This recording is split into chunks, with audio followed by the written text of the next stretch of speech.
교사가 네. 제가 이제 가르치는 사람으로서 한 번도 해보지 않은 거 도전할 수 있었잖아요. 그렇죠. 누가 가르쳐줬어? AI가 가르쳐줬어요. 약간 이런 느낌이네요. 그러니까 우리가 아무리 힘이 세도 결국은 기중기를 이기지 못하거나 사다리차 못 이기는 것처럼 맞습니다. 이용을 하는 사람은 높이도 올라가는 거고, 진짜로 이거를 했을 때 네. 가격을 굳이 돈으로 환산한다 그러면 얼마나 큰 가치가 될까요? 저는 뭐 20불짜리 쓰고 있거든요. 뭐 3만 원 정도 되죠. 3만 원 내고 저의 개인 비서 한 두세 명 600만 원, 700만 원치 저의 일에 있어서 효과성을 보고 있는 것 같아요. 현재 NPU 노스포인트 유니버시티의 AI 융합 교육과 교수로 있는 김세광 엘리김입니다.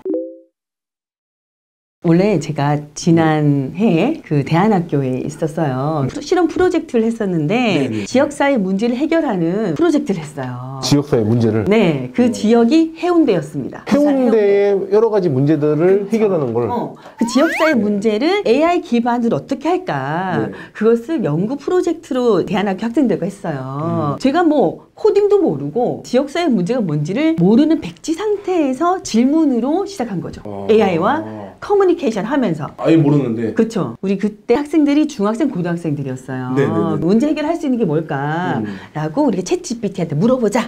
라고 한 거죠. 네. 그러니까 바다 쓰레기, 해양 보호, 해양의 어떤 바다 쓰레기, 뭐 분리수거 이런 게 쉽게 적용할 수 있는 것이다 라고 나온 거예요. 근데 그거를 그냥 네. 인간이 갖고 있는 뭐 행동, 뭐 실천 이것뿐 아니라 AI를 기반을 해야 되잖아요. 그렇죠. 그럼 어떻게 이걸 풀어 나가야 될까? 수업 전까지 엄청 고민했어요. 그런데 AI가 코딩을 써요. 코딩을. 갑자기.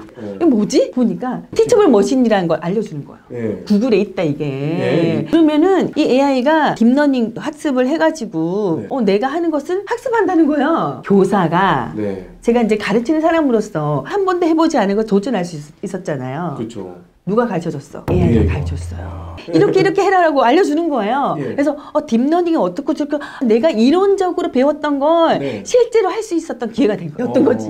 그 머신이 영상으로 학습을 하는 거야. 그러니까 해양 쓰레기의 종류가 많죠. 많죠. 해양 생물. 네. 근데 걔는 쓰레기가 아니에요. 해양 생물에 일하는 범주. 네. 바다에 있는 것들 중에 또 하나는 해양 쓰레기. 쓰레기와 폐기물이 또 달라요. 네. 폐기물은 아예 완전히 그 난파선, 고철 덩어리 이런 것들을 얘가 학습을 하는 거예요. 팀별로 한 팀은 해양 생물만 사진을 모아, 한 팀은 해양 쓰레기만 모아. 그래서 사진을 저에게 전송하는 거예요. 그러면 학습을 시킨 이후에 자기가 가지고 있는 하나의 물건을 비춰주는 거예요. 사진에. 그러면은 그 아이가 인식을 하고 얘는 분리수거 해야 될 해양 쓰레기다. 얘는 폐기물이다. 해양 생물이다. 그러니까 학습을 시키는 거죠. 네. 딥러닝, 머신러닝을 실습을 통해서 배울 수 있도록 하는 겁니다. 그리고 영상이나 뭐 이미지뿐 아니라 동작도 인식을 해요. 동작도요? 네. 그걸 누구나 할 수 있는 거예요, 이제? 그럼요. 야, 이거 영화에 나올 법한 SF 영화 이런 거 나오잖아요. 학생들에게 그것을 또 하게 하는 거예요. 이걸로 프로그램을 만들어 봐라. 학생들이 그 이후에 발상을 확장시킨 거예요. 그러니까 분리수거하는 게 편해지겠네요. 그렇죠. 그러니까 해양 쓰레기를 줄이는 것에 초점 맞춰야 되니까. 예, 예. 그리고 너무 신기한 게 수업에서 예, 예. 티처블 머신을 활용해서 네. 사진 찍고 딥러닝 시키고 했잖아요. 그리고 느낀 점 해보라 뭐라니까 해양 쓰레기 줄여야겠다. 내가 바다를 더 아끼고 지역사회 사랑해야겠다. 그 말을 쓰는 거야. 한 번도 내가 그 말 안 했거든. 애들이 저기 스스로 깨우치는구나. 그렇죠. 그 쓰레기를 보면서, 이미지를 보면서, 그리고 본인이 학습을 시켜보면서 느낀 거죠. 중요한 건 네. 아까 하신 것처럼 저는 코딩도 몰랐지만 수학도 포기했거든요. 대신 국어와 영어 열심히 했습니다. 수학 포기했는데 이 책을 쓰면서 수학을 다시 잡았어. 어떻게 잡았어요? 학생들에게 수학 과외 선생님 챗봇을 만들어줬거든요. 뭐 어떤 형태로? 그 수학을 물어보면 거기에 대한 어떤 개념부터 개념과 이치와 원리를 깨우치면서 평가까지 할 수 있는 그 챗봇을 만들었죠. 우리 팀에서 그것을 실습을 하는 시간이었습니다. 그러다 보니까 저도 알아야 되잖아요. 그래서 학생들이 지금 가장 어려운 게 뭐야 하니까 함수라고 하는 거예요. 함수가 뭐지? 저도 모르겠더라고요. 한마디로 말이 안 나오는 거죠. 그래가지고 뭐지? 그러면서 개념, 이치, 원리를 물어봤어요. 그러니까 입력한 값에 대해서 어떤 관계를 가지고 출력값이 나오는 거래요. 그럼 잘 모르겠잖아요. 레몬을 짜면 레몬즙이 나오는 게 함수야. 당근을 갈면 당근집이 나오는 게 함수래요. 믹서기네, 믹서기. 그치? 나의 삶 속에, 내 생활 속에 함수가 있었구나 라고 하니까 그 수학과에 이별했던 그 사건들이 막 떠오르면서 아, 다시 재회를 해야겠다 라는 생각이 들었었거든요. 예. 전문성이라는 그 영역이 되게 높았잖아요. 그 벽이 와르르 무너졌어. 그 진짜로 직업이 이제 그 알고 있던 지식적인 직업들이 다 사라진 느낌이 있어요. 사라지지 않고 예. 누구나 접할 수 있게 된 거죠. 아, 평준화가 됐다? 네, 평준화. 제가 외람된 말씀 해도 될까요? 어떤 얘기죠? 말씀하십시오. 제가 원래 그 지방의 한 대학에서 네. 10년 정도 전임이 있었거든요. 예, 예. 네, 사표를 냈어. 왜? 왜? 매년 논문과 연구 보고서에 엄청난 그 업무들 있잖아요. 제가 진짜 머리숱 다 빠져가지고 머리 감을 때마다 수치구멍 다 막혔어 진짜. 근데 내가 논문을 끊고 나니까 머리숱이 나는 거야. 그럼 지금 풍성하시네요. 아, 좀 낫죠. 네. 논문을 끊으세요. 그런데 네. AI를 만나서 네. 다시 연구를 시작했어요.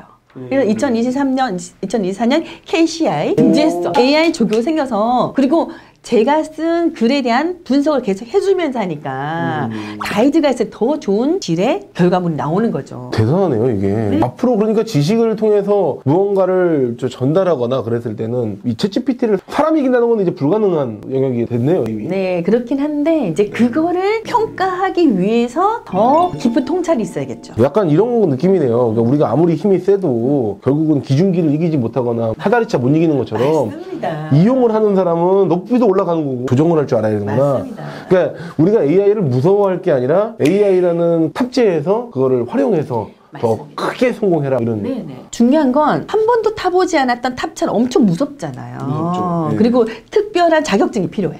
그 과정이 필요한 거죠, 필수적으로. 그러니까 우리가 운전면허 따듯이 뭐 네. 네, 운전면허 따듯이 필요하다. 그 운전면허가 사실 멜리치 학습법이다. 따라란. 개념부터 뭐 운전을 배우든 수학을 하든 영어를 하든 단계가 있는 거잖아요. 그렇죠. 단계가 어떻게 보면 지루할 수 있어요. 그 지루한 단계를 도와줄 수 있는 게 바로 AI다. 이제는 AI를 못 쓰면 오히려 완전히 잘못된 게 영상 하나를 만들더라도 옛날에는 다 컷 편집 들으면서 마이크 뜨는 부분 다 잘라냈거든요. 근데 이제는 그냥 넣고 그냥 해 그러면 쫙 키하고 뽑아갖고 나오잖아요. 맞아요. 진짜 좋은 것 같습니다. 뭐냐면요. 멜리츠의 뜻은 중재자라는 뜻이에요. 중재자. 중간에 있는 매개체인 거예요. 네. 그러니까 우리가 이걸 놓치면 AI에게 끌려가요. 인공지능에 끌려갈 것인가 내가 조정할 것인가. 멜리츠 학습은 중간에 매개로서 인공지능을 쓸 수 있는 능력을 길러주는 거예요. 중간이라는 것은 내가 더 확장시킬 수 있는 하나의 영역들에 대해서 발판이 되는 거죠. 저기로 건너가려면 디딤돌이 있는 것처럼. 그러네요. 그러니까 이거를 끌려가는 하나의 어떤 기준기가 아니라 내가 도움이 된다. 그쵸. 조정할 수 있는 하나의 매개체, 그 다음에 나의 뇌를 확장시키는 또 내가 가고 싶고 하고 싶은 모든 것들이 이거 포크레인이네, 포크레인. 그렇지. 포크레인. 땅을 파고 해야 되는데 네. 손으로 파면 얼마 힘들고. 막 지금까지 삽으로 팔았는데 막 힘든데 탑질은 끝났다. 포크레인 딱 써갖고 빡 파버리면 끝나는 걸 가지고요. 바로 그거예요. 그래서 특히 이제 우리 부모님들 국어, 영어, 수학, 과학, 사회 이것을 가르치려고 수업 들으시잖아요. 그러지 마세요. 그걸로 맛있는 거 드시고 건강하시고 아이들에게도 운동시키고 정말 창의적인 활동을 높이기 위한 인문학적인 소양 그걸 하시지. 3만 원짜리 챗GPT 결제하시고 이 책 사시면 끝. 그렇지.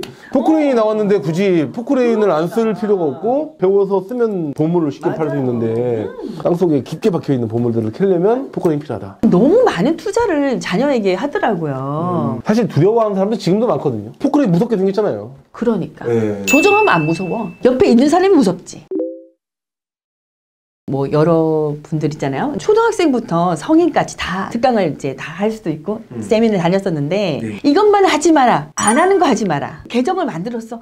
얘가 뭐 건드리면 폭발할까 봐. 실제로 그렇게 말씀하세요. 진짜로 이거를 했을 때 네. 가격을 굳이 저기 돈으로 환산한다 그러면 얼마나 그 큰 가치가 될까요? 전 뭐 20불짜리 쓰고 있거든요. 뭐 3만 원 정도 내죠. 3만 원 내고 저의 개인 비서 한 두세 명 600만 원, 700만 원치 저의 일에 있어서 효과성을 네. 보고 있는 것 같아요. 그럼 3만 원 가지고 6, 700 정도의 효과를 내는 네. 거예요? 얼마죠? 200배인가요? 200배가 넘네요. 250배? 아니 조교나 직원 봐봐. 주유비 달라, 밥 사달라, 남자친구한테 뭐 차였다. 긍정노동 해야 되잖아요. 그럴 필요 없어. 너무 깔끔해요. 250배 투자 효익과 돈 들어갈 일이 없다. 때로는 돈도 벌어줘요. 앞으로 사야 될 주식이 뭘까? 내가 보고 있는 거 있잖아요. 재무제표 분석도 해요? 그건 기본 아닙니까?